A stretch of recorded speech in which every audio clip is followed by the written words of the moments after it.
안녕 사랑하는 아이들. 오늘은 기린교실 11번째 시간 일제강점기, 그 중에서도 1920년대 조선의 역사에 대하여 공부해 보도록 하겠습니다. 지난 시간에 무단 통치에 대해서 배웠습니다.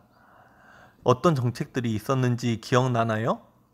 헌병경찰제, 태영령, 회사령, 산림령, 어업령, 그리고 표현의 자유를 억압하고 출판과 언론을 통제하는 등 수많은 정책들로 우리 민족들을 힘들게 했지요. 그리고 이에 고통받던 우리 민족은 쌓여왔던 분노를 3.1 만세 운동을 통해 평화적으로 폭발시켰습니다. 3.1 운동이 전국적으로 확산되고 그 기세가 꺾이지 않고 계속되자 국제사회에서도 이에 관심을 가지기 시작했고, 일본은 잔인한 탄압을 계속하기 힘들어집니다. 결국 일본은 무단 통치의 한계를 느끼고 새로운 식민지 통치 방식을 사용하게 되는데요. 이게 바로 문화 통치입니다. 문화하면 떠오르는 낱말들이 있나요? 선생님은 문화하면 연극, 영화, 공연, 그리고 노래, 이렇게 즐겁고 아름다운 일들이 떠오릅니다. 일본도 이런 부드러운 방법을 사용하고자 합니다. 조선에게 그동안의 차별과 억압을 그만두고 사람답게 살 수 있는 환경을 제공하겠다고 약속해요. 그리고 실제로 경찰이 칼과 몽둥이를 차고 다니며 무차별적으로 폭력을 가했던 헌병경찰제도를 폐지하고 보통 경찰제를 실시합니다. 우리가 잘 알고 있는 그 경찰 말이에요. 또한 언론과 출판의 자유를 보장하여 신문과 잡지, 책들이 발간될 수 있게 되었습니다. 이를 만들기 위한 여러 모임들도 허가해 주었지요. 게다가 조선인의 참정권을 보장해 줍니다. 참정권이란 참여하다, 정치에, 그러니까 정치에 참여할 수 있는 권리, 투표권과 의회 참석권을 주었다는 것입니다. 이제 조선인들도 투표를 통해 대표를 뽑고, 뽑힌 대표는 의회에서 조선과 조선인의 권리를 위해 목소리를 낼 수 있게 되었어요. 세상이 좋아져도 너무너무 좋아졌죠? 뭐야 이거? 옛날 조선보다 대한제국 때보다 더 살기 좋아졌는데? 라고 생각하는 사람들도 생겨납니다. 그런데요, 일본이 과연 진심으로 조선을 위해 이런 정책들을 펼친 것일까요? 당연히 아니었습니다. 헌병 경찰을 없애고 보통 경찰제를 실시했지만 이 뒤 조금씩 경찰의 수를 늘려 결국에는 헌병 경찰 시기보다 경찰의 수가 3배로 늘어났습니다. 3배로 늘어난 경찰들은 더욱 은밀하고 더욱 집요하게 활동하기 시작했죠. 칼과 몽둥이를 차지 않고 평상복으로 다니면서 비밀리에 활동하는 보통 경찰들 때문에 우리의 독립운동가들은 활동하기가 더욱 어려워졌습니다. 그뿐만이 아니었어요. 신문과 잡지, 책들은 모두 발간 전에 일본의 검사를 받아야 했고, 일본에 반대하는 내용이 포함된 경우에는 발간이 금지되었습니다.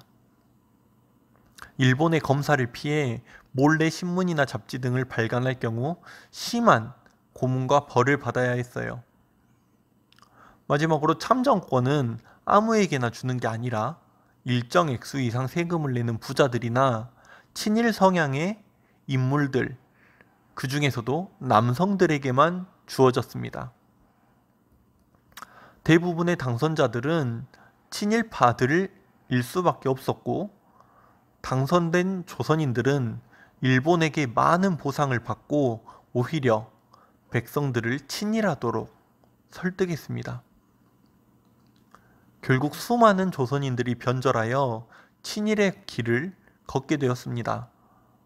모두를 하나로 뭉치게 해야 할 지식인들, 그리고 지도자들마저 앞다투어 변절하고 맙니다.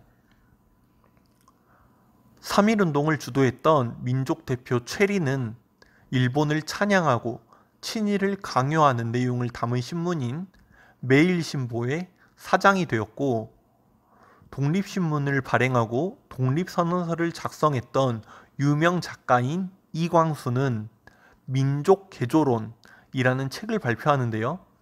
이 책은 우리 민족이 아직 부족하고 문제가 많으니 우리 민족의 단점과 문제점을 고쳐서 일본과 같은 선진국이 되자라는 주장을 담은 책입니다. 옛날 우리 백제, 고려, 조선 선조들이 일본을 위해서 얼마나 많은 발전된 문물들을 가져다 줬는데 이제 와서 우리가 더 후진 민족이라니 정말 안타까운 일이죠. 심지어 1930년대 일본이 세계전쟁을 시작한 뒤로는 우리나라의 어린 학생들에게 천황폐하를 위해 전쟁터로 나가 싸우자고 격려하기까지 했습니다. 마찬가지로 유명 작가였던, 그리고 독립선언서를 작성했던 최남선은 조선사 편수회라는 단체에 들어가 우리나라의 역사를 하찮은 것으로 일본의 역사를 대단한 것으로 왜곡했습니다. 가슴이 아픈 일이지요.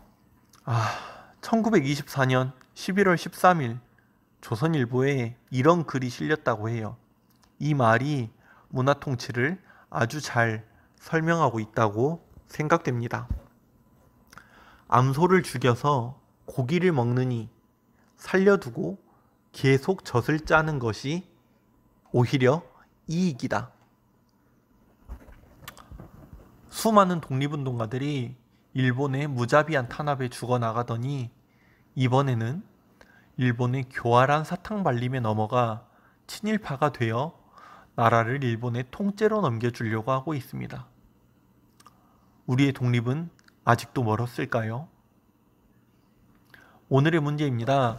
인터넷을 검색하면 친일을 한, 그리고 반민족 행위를 한 수많은 사람들이 나오는데요.